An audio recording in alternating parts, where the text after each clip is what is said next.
Vous imaginez le général de Gaulle mis en examen? Le général de Gaulle, pas vraiment, mais François Fillon, très probablement, et ce, dans une quinzaine de jours, puisqu'il est convoqué officiellement par des juges d'instruction. Alors, voilà quand même une situation extrêmement curieuse. C'est lui d'ailleurs qui avait prononcé cette petite phrase contre Nicolas Sarkozy qui lui revient un peu comme un boomerang.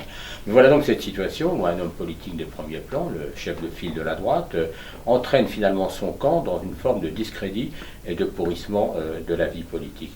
Il n'est pas le seul, Madame Le Pen, qui a aussi des casseroles qui teintent après elle au sujet de ses emplois fictifs au Parlement européen, traîne aussi une affaire judiciaire, elle qui est prête à stigmatiser le moindre voleur de mobilette, elle refuse tout simplement de se rendre aux convocations de la justice.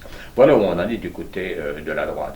Mais au fond, du côté de la gauche, on assiste aussi à des choses assez singulières, et on va reprendre ici une formule d'Antonin Artaud, qui parlait d'un théâtre de la cruauté. Oui, la politique peut être un théâtre de la cruauté quand on voit la façon dont la droite du PS, enfin disons son aile hollandaise et valsiste, son aile libérale, est en train de liquider tout simplement Benoît Hamon.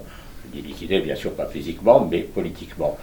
La semaine passée, Stéphane Le Foll ouvrait le feu, si je puis dire, ouvrait le tir au canard, en appelant au sens de la responsabilité face à Marine Le Pen et en dénonçant ceux qui faisaient traîner les choses. On voit bien de quoi il s'agissait. Il y a quelques jours après, c'est Jean-Marie Le Guen, secrétaire d'État au développement, qui indiquait que le programme de Benoît Hamon manquait de crédibilité, qu'il nous entraînait dans une impasse, parce que c'était une impasse, et que donc il fallait qu'il change complètement de braquet.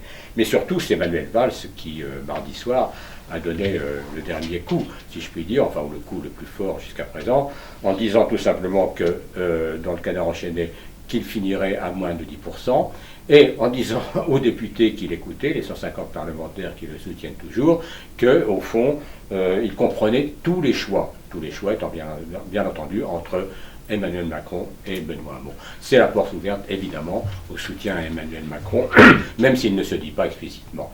Alors, voilà la situation dans laquelle nous nous trouvons. Face à cela, qu'est-ce qui se passe? Bien, la gauche, la vraie gauche, a effectivement une responsabilité historique. Et Benoît Hamon, dans la situation dans laquelle il est, alors qu'après la primaire, il posait, je dirais, il asseyait sa campagne sur deux idées. D'une part, sa légitimité après la primaire, et d'autre part, sa centralité au sein de la gauche. En réalité, cette légitimité, bien sûr, elle existe, puisque des militants votaient pour lui. Mais elle lui est déniée par la droite, on va dire, du PS, en tout cas les Hollandais et les valsistes. Elle est mise en cause. Donc, d'une certaine manière, elle lui est retirée par ses propres amis. Quant à sa centralité, eh bien, pour le moment, effectivement, elle n'existe plus.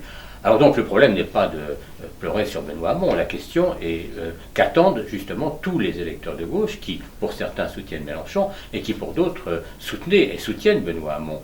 Eh bien tout cela, c'est clair, ils sont toujours en attente d'une politique de gauche, d'une réponse à cette responsabilité historique qui est celle de la gauche face à l'extrême droite, face à Fillon, face à Macron, et cette responsabilité historique, elle ne doit pas être déçue. Le chemin n'est pas facile, mais il faut encore y travailler, encore et toujours. Et pour terminer sur une petite note concernant Benoît Hamon, avec ce qui lui arrive, on pourrait citer cette phrase quand même assez connue: « Protégez-moi de mes amis, pour mes ennemis, je m'en charge. »